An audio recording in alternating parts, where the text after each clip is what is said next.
এক টনে কত?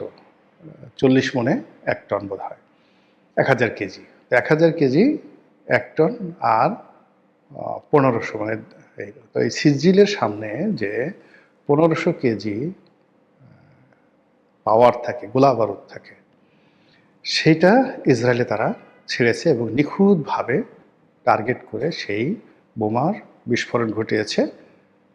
1.5 টন ওজনের বোমার বিস্ফোরণ ঘটিয়েছে তাদের সেই সিজিল মিসাইল দ্বারা। আসসালামু আলাইকুম রহমতুল্লাহি ওয়া বারাকাতুহু। সম্মানিত দর্শক, দুনিয়া কাঁপানো, বিশ্ব তোলপাড় করা ইরান এবং আমেরিকার যে যুদ্ধ সম্ভবত খুব দ্রুত শেষ হতে চলেছে। এই কারণ হলো যে উভয় পক্ষ তাদের ধৈর্য শক্তি হারিয়ে ফেলেছে এবং উভয় পক্ষ তাদের যে ক্ষয়ক্ষতির চূড়ান্ত পর্যায়ে পৌঁছে গেছে এবং অভাবিত বিষয়গুলো এই যুদ্ধের ময়দানে ঘটে যাচ্ছে। ইসরায়েল সম্পর্কে যে মিথ ছিল যে ইসরায়েলের আকাশে বিদেশি কোনো বিমান উঠতে পারবে না তাদের হুকুম ছাড়া, তাদের যে স্বয়ংক্রিয় আকাশ প্রতিরক্ষা ব্যবস্থা যেটাকে বলা হয় আয়রন ডোম সিস্টেম, এটা এতটা সুরক্ষিত যেটা চড়াই পাখিও ইসরায়েলের আকাশে ঢুকতে পারবে না, এরকম যে প্রচার করা হতো।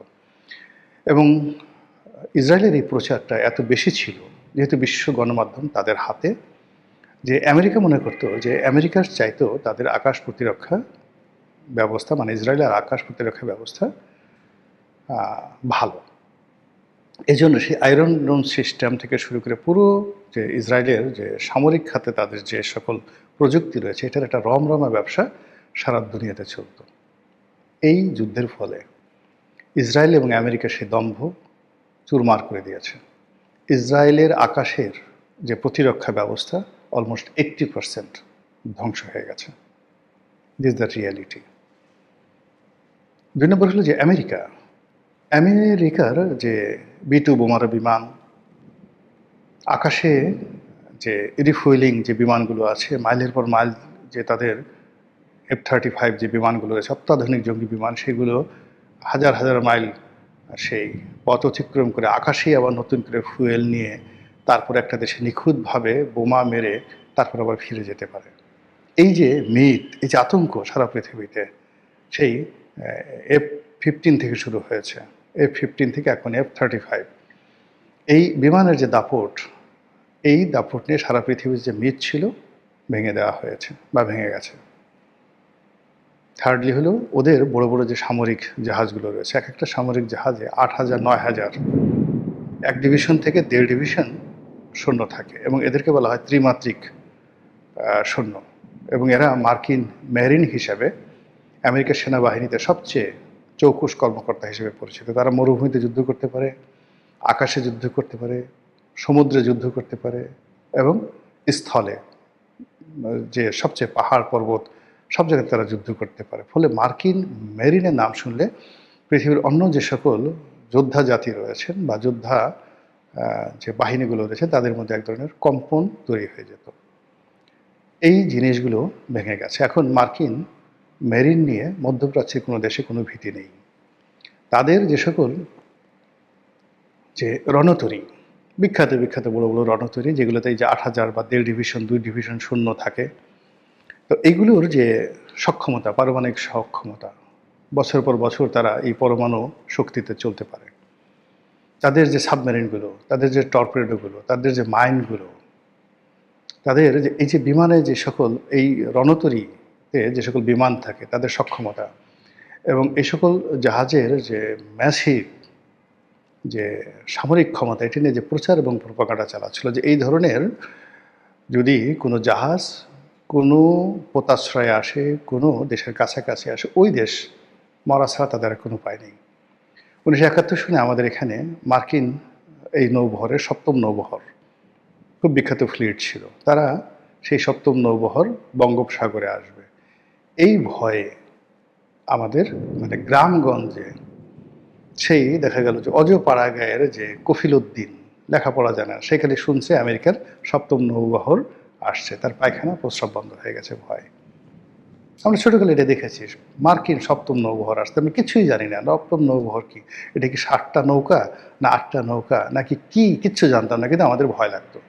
সেই ভয়টা ধীরে ধীরে তারা জেরাল্ড ফোর্ড, আব্রাহাম লিঙ্কন, এরকম নানা রকম বড় বড় যে প্রেসিডেন্ট আছেন তাদের নামে যে সকল রণতরী করে হয়েছে এবং এক একটা রণতরী দেখিয়ে শুনিয়ে সারা পৃথিবীতে যে আতঙ্ক তৈরি করেছেন এই যুদ্ধের ফলে, সেই আতঙ্ক চলে গেছে। অনেকগুলো তাদের যুদ্ধজাহাজ আক্রান্ত হয়েছে, অনেক সৈন্য মারা গেছে, অনেক যুদ্ধজাহাজ মানে মেরামত করার জন্য পারস্য উপসাগর থেকে সরিয়ে আনা হয়েছে এবং অনেক যুদ্ধজাহাজ সেখান থেকে পালিয়ে গেছে এবং ওখানে দায়িত্ব করার মতো দুঃসাহস এখন পারস্য উপসাগর হরমুজ প্রণালীতে নেই। ডোনাল্ড ট্রাম্প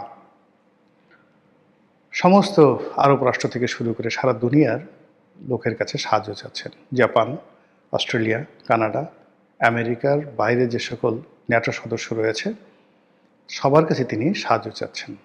একজন লোকও সাহায্য করছে না। এই দেব দেখি, অনেকে না করে দিচ্ছেন যে না এটা হবে না, এটা একটা অনাহত যুদ্ধ। ফলে তাকে মার্কিন সেনাবাহিনীর যে বিমান বাহিনীর যে অংশটি, সশস্ত্র বাহিনীর, এই বিমান বাহিনীর উপর নির্ভর করে তাকে আকাশ থেকে বোম্বিং করতে হচ্ছে। এবং এই বোম্বিং দিয়ে পৃথিবীর কোনো যুদ্ধের পরিসমাপ্তি হয় না, বরং যারা খুব অতিমাত্রায় বোম্বিং করে ধরে নেওয়া হয় তার ফুয়েল শেষ হয়ে গেছে এবং সে ধৈর্য হারিয়ে ফেলেছে। আমেরিকার ইতিহাস রয়েছে। আমেরিকা যখন নিশ্চিত জানলো যে আমি পরাজিত হব, আমাকে চলে যেতে হবে, তারা শেষের দিকে আফগানিস্তানে যেভাবে বোম্বিং করেছিল, মরণ কামড় দিয়েছিল, যেভাবে তারা ভিয়েতনামে বোম্বিং করেছিল, মরণ কামড় দিয়েছিল, যেদিন বোম্বিং হয়েছিল যারা যুদ্ধ এক্সপার্ট তারা বলেছিল যে আমেরিকার পরাজয় নিশ্চিত। একইভাবে যেভাবে ইসরায়েল এবং আমেরিকা যুগপৎভাবে ইরানের প্রতিটি স্থাপনাতে 16,000 স্থাপনাকে তারা টার্গেট করে যেভাবে বোম্বিং করছে, এইভাবে 4-5 দিন বোম্বিং করলে তাদের গোলা বারুদ ফুয়েল সব শেষ হয়ে যাবে।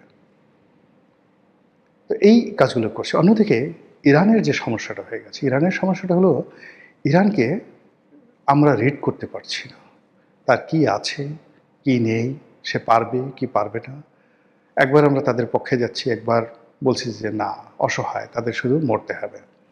কিন্তু ওই ধ্বংসস্তূপের মধ্য থেকে বের হয়ে তারা একবার সিজিল, তাদের যে শব্দের চাইতে 13 গুণ গতিসম্পন্ন যে মিসাইল, যে মিসাইলের মাথায় 1.5 টন, 1.5 টন মানে 1 টনে 40 মণ, এরকম 60 মণ, 1.5 টন ওভারহেড গোলা বারুদ থাকে।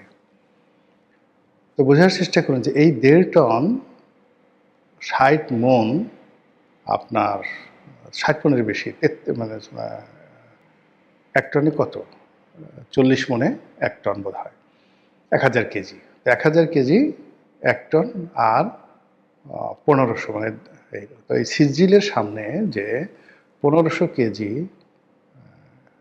পাওয়ার থাকে, গোলা বারুদ থাকে, সেটা ইসরায়েলে তারা ছেড়েছে এবং নিখুঁতভাবে টার্গেট করে সেই বোমার বিস্ফোরণ ঘটিয়েছে। 1.5 টন ওজনের বোমার বিস্ফোরণ ঘটিয়েছে তাদের সেই সিজিল মিসাইল দ্বারা। অভাবনীয়, কল্পনাই করা যায় না। যেখানে একটা পিস্তলের ছোট্ট একটা বুলেট, তো সেই একটা বুলেটের মাথায় কতটুক, আধা গ্রাম বারুদ থাকে কিনা যথেষ্ট জানি না, সে আধা গ্রাম বারুদের দাপটে যে পিস্তলগুলো আছে, সেই পিস্তলগুলো কোনো পিস্তল, আমি পিস্তলের কথা বললাম, অন্যান্য নন ইফেক্টিভ, কোনো পিস্তল আছে যারা প্রায় আধা কিলোমিটার পথ, 500 মিটার পথ গিয়ে একটা ডাইরেক্ট জায়গা থেকে শ্যুট করতে পারে, এত পাওয়ারফুল। পেট্রোবারেটার যে পিস্তলগুলো রয়েছে, ওয়ালথারের যে পিস্তলগুলো রয়েছে অত্যন্ত ইফেক্টিভ।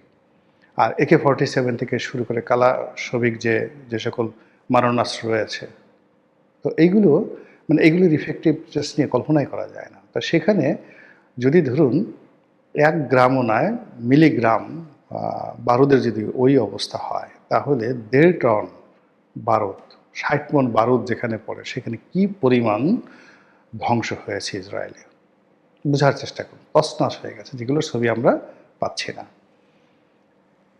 তো এই যে একটা অবস্থা চলছে, সেই অবস্থার সঙ্গে সঙ্গে ইরানের যে সর্বোচ্চ ধর্মীয় নেতা, তিনি সপরিবারে নিহত হয়েছেন। এখন নতুন যে ধর্মীয় নেতা তাকে বলা হচ্ছে যে মস্কোতে সরিয়ে নেওয়া হয়েছে। তিনি ঠিক 1 মিনিটের জন্য প্রাণে বেঁচে গেছেন বা 1 সেকেন্ডের জন্য প্রাণে বেঁচে গেছেন।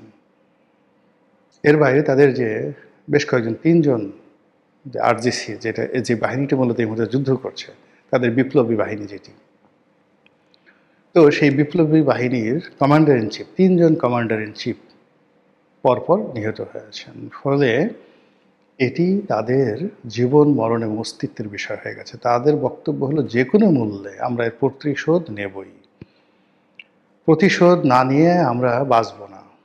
তো এই যে একটা মানুষ যখন তার নিজের জীবনের মায়া ত্যাগ করে ফেলে, তখন সেখানে কি তৈরি হয়? এই মুহূর্তে ইরানের যে আর্মি রয়েছে, স্থল যুদ্ধের জন্য আর্মি, তাদের যে অস্ত্র রয়েছে, তাদের সাধারণ মানুষের যে সামরিক ট্রেনিং রয়েছে, তাতে করে মধ্যপ্রাচ্যের যে যুদ্ধ, সেই যুদ্ধ কোন পর্যায়ে যাবে কল্পনাই করা যায় না। ফলে আকাশ যুদ্ধ থেমে যাবে।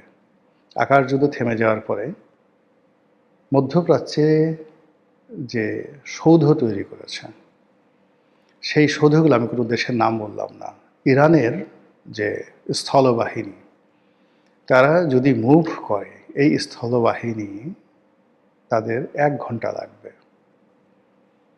এ সকল বিত্তবিলাস বৈভবে যে সকল আমেরিকার দোসররা মধ্যপ্রাচ্য শাসন করছে তাদেরকে দখল করতে।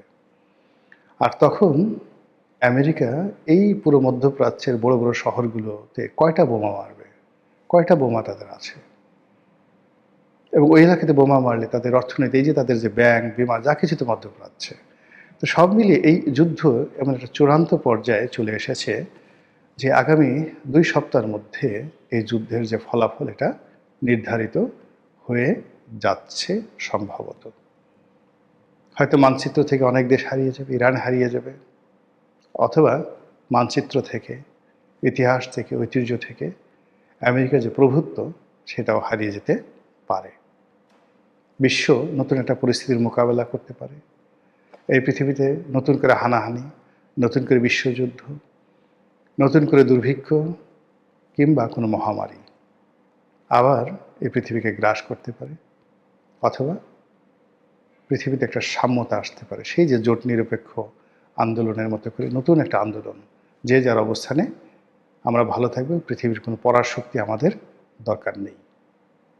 এই যে আওয়াজ, এই আওয়াজ পৃথিবীতে উঠতে পারে।